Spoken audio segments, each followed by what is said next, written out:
Hey everybody, I'm Mark Walters here at South by Southwest, and we're getting ready to close out the festival on the red carpet for the Runaways. Pretty soon we're going to be talking, God willing, to Kristin Stewart, Dakota Fanning, Cherrie, Currie, Floria Sigismundi, and possibly a surprise guest. So stay with us right here at South by Southwest, Austin, Texas. Hey, I'm standing here with Travis McCoy from Gym Class Heroes. Can I call you Travie? Yeah. Yeah, can I call you Schleprock? You can call me what you want to call me, bro.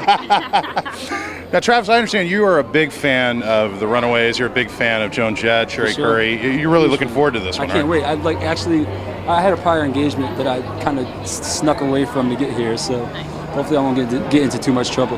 Yeah. But I had to come see it. How do you feel about the idea of musicians being portrayed on film? I mean, do you think that this is a good thing? Do you think this is maybe a thing where... I think it's a great thing, as long as it's done in good taste and as long as it's done the right way, you know what I mean? And prime example, I thought Notorious was amazing, you know? Yeah. Like, I thought they did a really good job with that, and I'm looking forward to seeing what they're going to do with this, you know what I mean? So as long as it's done, I think the last really good film I saw about music was The Doors. The Doors, that was a great film. Yeah. I think they really captured. Kilmer just knocked it out of the park. Destroyed it. So. Yeah. Now you got a solo project coming up in June. You want to tell everybody about that? Yeah, it's called Lazarus. The album's called Lazarus. The first single dropped last Tuesday. It's called Billionaire, featuring Bruno Mars, and it's awesome. So go to iTunes and download it. Very nice. Travis McCoy, Schleprock, ladies and gentlemen. Hey, man, thanks. Nice to meet you. Pleasure. Hey, everybody, I'm standing here with the legendary Kim Fowley and also Joelle, the very lovely Joelle. And Kim, have you had a chance to see this movie yet? It's tremendous. It's the rebel without a cause of the 21st century.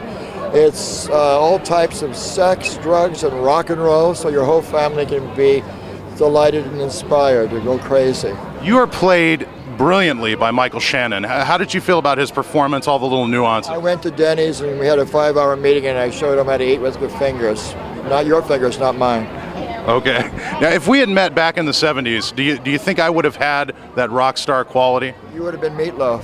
I would have been Meatloaf. I will go with that, sir. Thank you very, very much. I know they're getting you out of here. Thank you so much for talking with me. I'm standing here with the very lovely, and I hope I get this right, Floria Sigismundi? Very good. Is that wow. correct? Okay. Very unusual. People get it. Yes, we do. We have a tutor over here, I have to admit. Yes. Now, you directed The Runaways.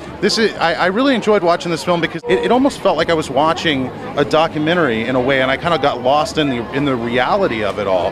Was that something that you were kind of conscious to make sure it had sort of almost like a documentary flair? Well, I wanted to be as authentic as possible and raw as possible. Kind of feel the atmosphere and feel, up until like keeping them, making pimples on their faces. So you really kind of felt that they were living on a diet of potato chips and hamburgers, and so all that stuff was really important for me. And kind of setting the right atmosphere musically also, I think maybe helps with that. And the camera movement, and just all designed sort of when it gets a little bit heavy to kind of go more handheld, so you kind of feel a little bit like you're kind of a fly on the wall, I would imagine a film like this can be very, very stressful to put together. Were there any moments where you just had to kind of take a break and unwind for a little bit? I didn't have any moments, but in the writing process, I kind of would go up and down for sure, because there's so many elements to it. But once it started, that was it. I don't think I slept more than 4 hours a night. Cherrie, I'm Mark. Very nice to meet you. We're going to go right here. I'm standing here with the very lovely, even lovelier in person, I dare say, Cherrie, Currie. And The Runaways is based on your own account of what your life was like. Seeing Dakota Fanning play you, I felt like I was watching someone that I was familiar with on screen, but just completely wowing me in a way I never expected before. What was it like seeing that performance? Well, I was just saying, go for it, girl. I mean, she is incredible. Dakota's done so many amazing things, and now she's taken it to a level that I think is going to blow people's minds. I just can't believe what she's going to do next, because she just kicked it on this film. Is it safe to say that you were pretty blown away by the film itself? Yes, absolutely. Kristin Stewart did an amazing job as Joan, and Michael Shannon just is so entertaining. Did you see? Yes, I've seen it. Yeah, yeah. It's absolutely incredible. And their performance of Cherry Bomb seems so very accurate. Was that kind of interesting, seeing them just sort of mirror what you had done so many years ago? I wept when I saw it. I literally cried, because it was like for the first time I could actually see what it was like to be an audience member watching The Runaways. They were that right on. Yeah. This is a real thrill for me. Thank you so much for talking with us. It's a pleasure to meet you. Thank you so much. Thank you. I'm standing here with the very lovely Dakota Fanning, and I got to say, I was just telling Cherrie this. you completely blew me away in this film. I've been watching you for years, and you've turned in a performance that I think is it's just revolutionary. I mean, what kind of places did you have to go to, I think, to really kind of capture the essence of Cherrie?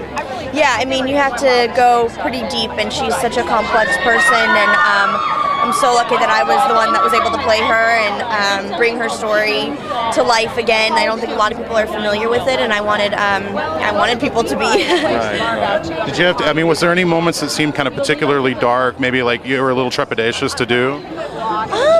I don't think that I was trepidatious to do, but I mean, her story is a powerful one, and it's hard and it's tough, and that's what I love about being an actor, is you get to do that kind of in a safe environment. How about a singing career? You did such a great job singing Cherry Bomb in this. Have you thought about maybe doing a little singing on the side? Oh, I can do it at playing somebody else, but as myself, it's too scary. So karaoke, we're safe for karaoke. Maybe. I'm a little too scared for that even. Tell us what's up next for you. Well, I'm in Eclipse, which is coming out in the summer, and I'll probably be working this summer as well. You did a phenomenal job. It's a pleasure to meet you. Very nice to meet you. We're standing here with Kristin Stewart, star of The Runaways, who played Joan Jett, and you look absolutely stunning tonight, by the way. You did an amazing performance in this movie, absolutely amazing. Playing Joan Jett, should I say channeling Joan Jett, what was probably the one most interesting thing that you learned in talking with Joan about the role? Well, I mean, initially you think that she's like just the most badass, really hard, confident, unaware of the fact that she's so confident, and then you realize that she's actually pretty shy, and all the leather and the studs and stuff, it's kind of like, I mean, it gets thicker every year because it's armor. I mean, so it was cool because I became really good friends with her, and I realized that, like, I don't know, there are many more levels to her than people may be aware of, and yeah. And you and Dakota both really rock out for real in this film. And you'd both obviously worked together on the Twilight films. Have you developed kind of a bit of a sisterly bond now? Yeah, she's like my big sister. That's awesome. Yeah, she's Okay, I know they got to try to get away. Thank you so much for talking with us. Pleasure to meet you.